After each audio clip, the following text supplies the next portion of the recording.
ಯುವ ಜನತೆಗೆ ಫೋನ್ ಅನ್ನೋದು ಹುಚ್ಚು. ಅದರಲ್ಲಿ ಐಫೋನ್ ಅನ್ನೋದು ಇನ್ನೊಂದು ರೀತಿಯ ಹುಚ್ಚು. ನಾರ್ಮಲ್ ಸ್ಮಾರ್ಟ್ ಫೋನ್ ಬಳಸೋನಿಗೆ ಆಪಲ್ ಫೋನ್ ತಗೋಬೇಕು ಅನ್ನೋದು ಕನಸು. ಇದನ್ನ ತಾವು ದುಡಿದ ಹಣದಲ್ಲಿ ತಗೊಂಡ್ರೆ ಒಳಿತು. ಆದ್ರೆ ಇಲ್ಲೊಬ್ಬ ಭೂಪ ಐಫೋನ್ ಕೊಡಿಸಿ ಸರ್ ಅಂತ ಸಂಸದರಿಗೆ ಕರೆ ಮಾಡಿ ತಲೆ ತಿಂದಿದ್ದಾನೆ. ಯುವಕರಲ್ಲಿ ಮೊಬೈಲ್ ಕೀಳು ಕಾಮನ್. ಕೈಯಲ್ಲಿ ಫೋನ್ ಇದ್ರೆ ಲೋಕವನ್ನೇ ಮರಿತಾರೆ ಈಗಿನ ಯೂತ್ಸ್.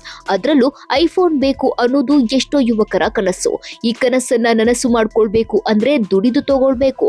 ಎಲ್ಲೊಬ್ಬ ಎಕ್ಸ್ಟ್ರಾರ್ಡಿನರಿ ಯುವಕನೊಬ್ಬ ಸಂಸದರಿಗೆ ಕರೆ ಮಾಡಿ ಕಿರಿಕಿರಿ ಮಾಡಿದ್ದಾನೆ. ಹೀಗೊಂದು ಕೀಟ್ಲೆಯ ಕರೆ ಬಂದಿರೋದು ಬೆಳಗಾವಿ ಸಂಸದ ಜಗದೀಶ್ ಶೆಟ್ಟರ್ಗೆ.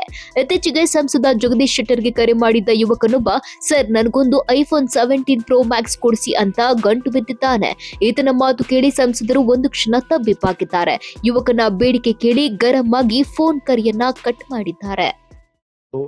ಹಲೋ ಯಾರು? ಸರ್ ನಮಸ್ಕಾರ ಸರ್, ಪ್ರತೀಕ್ ಮಲ್ಜಿ ಸರ್ ಮಾತಾಡೋದು. ಪ್ರದೀಕ್ ಮಲ್ಜಿ ಸರ್. ಹೇಳಿ. ಜಗದೀಶ್ ಸರ್ ರೀ? ಜಗದೀಶ್ ಶೆಟ್ಟರ್ ಮಾತಾಡೋದು. ಹೌದ್ರಿ ಸರ್, ನಮಸ್ಕಾರ ಸರ್, ಆರಾಮದಿರಿ ಸರ್? ಸರ್ ನನಗೆ ಒಂದು ಹೆಲ್ಪ್ ಬೇಕಾಗೈತೆ ಸರ್. ಏನಾಯ್ತು? ಸರ್ ನನಗೆ 17 ಪ್ರೋ ಮ್ಯಾಕ್ಸ್ ಐಫೋನ್ ಲಾಂಚಿಂಗ್ ಆಗೈತೆ ಸರ್. ನನಗೆ ಅದು ಒಂದು ಪೀಸ್ ಬೇಕಾಗೈತೆ ಸರ್. ಇವೆಲ್ಲ MP ಅವ್ರ ಕಡೆ ಕೇಳಿದ್ರಿ ಏನ್? ಹೌದ್ರಿ.